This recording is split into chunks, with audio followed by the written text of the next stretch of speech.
আসসালামু আলাইকুম। পুলিশের সাবেক আইজি বেনজির আহমেদ কি সত্যিই আটক হয়েছেন?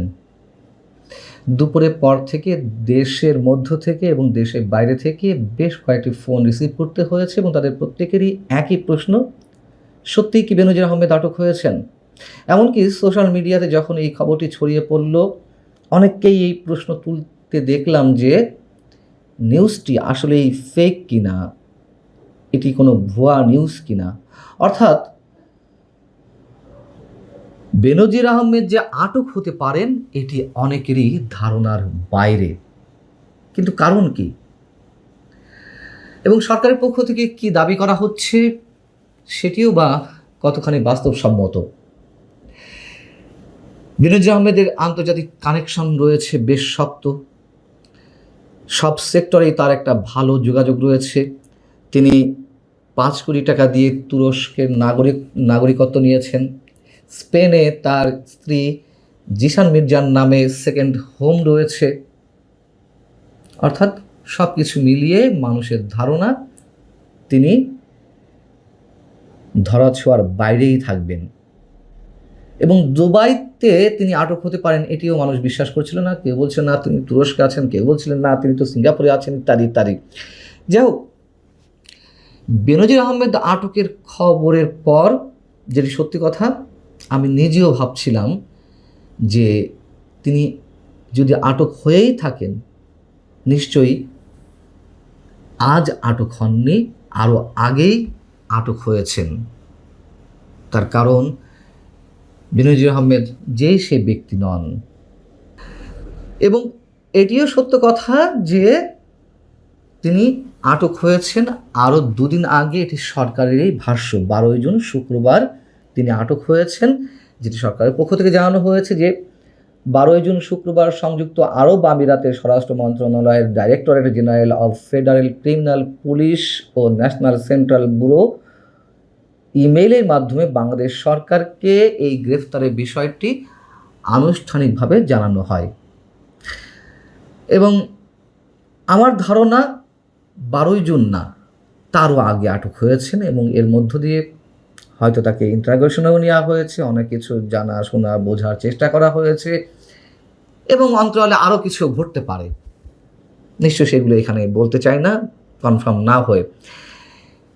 এবং নিশ্চিতভাবে যেটি জানা গেছে যে বেনজির আহমেদ বর্তমানে আবুধাবিতে পুলিশি হেফাজতে রয়েছেন। এবং এটিও ভাবছিলাম যখন শুনি যে বেনজির আহমেদকে আটক করা হয়েছে আবুধাবিতে, নিশ্চয়ই বিএনপি সরকার এর কৃতিত্ব নেবে। আমরা দেখলামও তাই, কিন্তু এমনভাবে কৃতিত্বটা নেবে তা অবশ্য ভাবতে পারিনি। আমাদের স্বরাষ্ট্রমন্ত্রী সালাউদ্দিন আহমেদ সাহেব সংসদে দাঁড়িয়ে কি বললেন? এটি বাংলাদেশ পুলিশের একটি ঐতিহাসিক সাফল্য। বোঝা যাচ্ছে তিনি বলছেন যে এর মাধ্যমে আমরা বিচারহীনতার সংস্কৃতি থেকে বের হয়ে আসতে সক্ষম হয়েছি বা হব। পাশাপাশি এর মাধ্যমে আমরা জাতিকে আশ্বস্ত করতে চাই যে অপরাধী যত শক্তিশালী হোক না কেন, কেউ আইনের ঊর্ধ্বে নন। এটি দেশে আইনের শাসন প্রতিষ্ঠা ও বাংলাদেশের ইতিহাসে মাইল ফলক হয়ে থাকবে। এসব কথা আমরা যারা সাধারণ মানুষ তাদের আর শুনতে ভালো লাগে না। এগুলো স্রেফ মানুষের কাছে রাজনৈতিক বক্তব্য বলেই মনে হয়। আমাদের রাজনীতিবিদরা কি মনে করেন? তারা যা বলেন তাই সত্য বলে ধরে নেন, মনে করার কোনো কারণ নেই।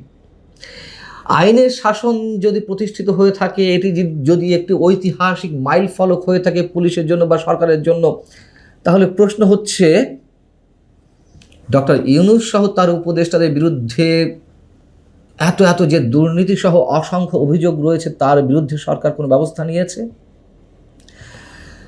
হামে আক্রান্ত শত শত শিশু যে নিহত হলো বা এখনও নিহত হচ্ছে, সে বিষয়ে ডক্টর ইউনূস বা তার স্বাস্থ্য উপদেষ্টা নূরজাহান বেগমকে কি জবাবদিহিতার আওতায় আনা হয়েছে, যেখানে আন্তর্জাতিক বিভিন্ন সংস্থা তাদেরকে দায়ী করছে এই ঘটনার জন্য? 24শে আন্দোলনের সাবেক সমন্বয়ক বা বর্তমানে এনসিপি নেতাদের অনেকের বিরুদ্ধে বা তাদের মধ্যে যারা ডক্টর ইউনূসের উপদেষ্টা পরিষদে ছিলেন তাদের বিরুদ্ধেও তো অসংখ্য অভিযোগ রয়েছে দুর্নীতিসহ। সেসব বিষয়ে কোনো ব্যবস্থা নেওয়া হয়েছে? সামান্য তদন্তটুকু করা হয়েছে? তদন্ত দূরের কথা, আমরা দেখছি যে আমাদের আদালতেই মামলাগুলো গ্রহণ করা হচ্ছে না ডক্টর ইউনূস সহ সংশ্লিষ্ট বিরুদ্ধে যখন কোনো আবেদন করা হচ্ছে মামলার জন্য।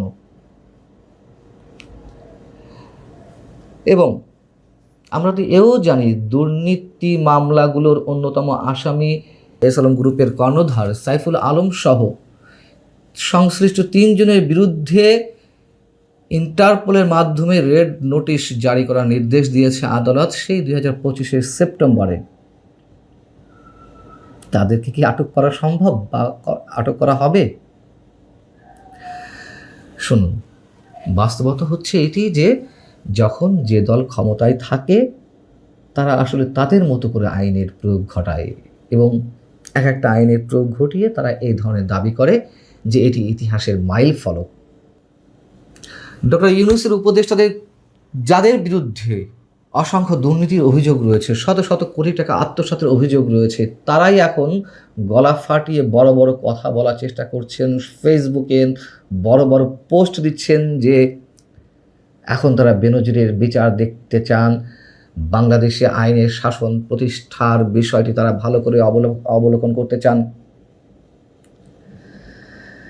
বাস্তবতা হচ্ছে বেনজির আহমেদরা সবসময় সরকারের ছত্রছায়াতেই থাকেন এবং আওয়ামী লীগের সময় তো অভিযোগ উঠেছিল যে তিনি তৎকালীন সরকারের সিগন্যাল পেয়েই দেশ ছেড়েছেন নির্বিঘ্নে, তাকে কেউ আটক করেনি বা করতে পারেনি। এবং বাস্তবতা হচ্ছে এটি যে এমন অসংখ্য বেনজির এখনও রয়েছে। অতএব স্বরাষ্ট্রমন্ত্রী যে বক্তব্য দিয়েছেন সংসদে সেগুলো আমাদের কাছে কোনো ধরনের গুরুত্ব বহন করে না। ওই যে বলছিলাম, যখন যে ক্ষমতায় থাকে পূর্ববর্তী সরকারের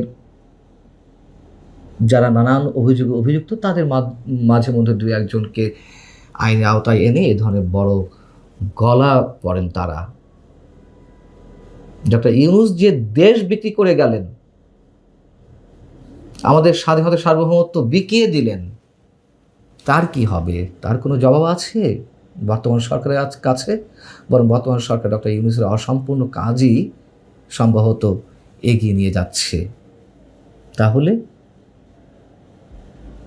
তাহলে এই প্রশ্ন আকারেই রাখতে হচ্ছে আমাদেরকে। ভালো থাকুন সবাই, আল্লাহ হাফেজ।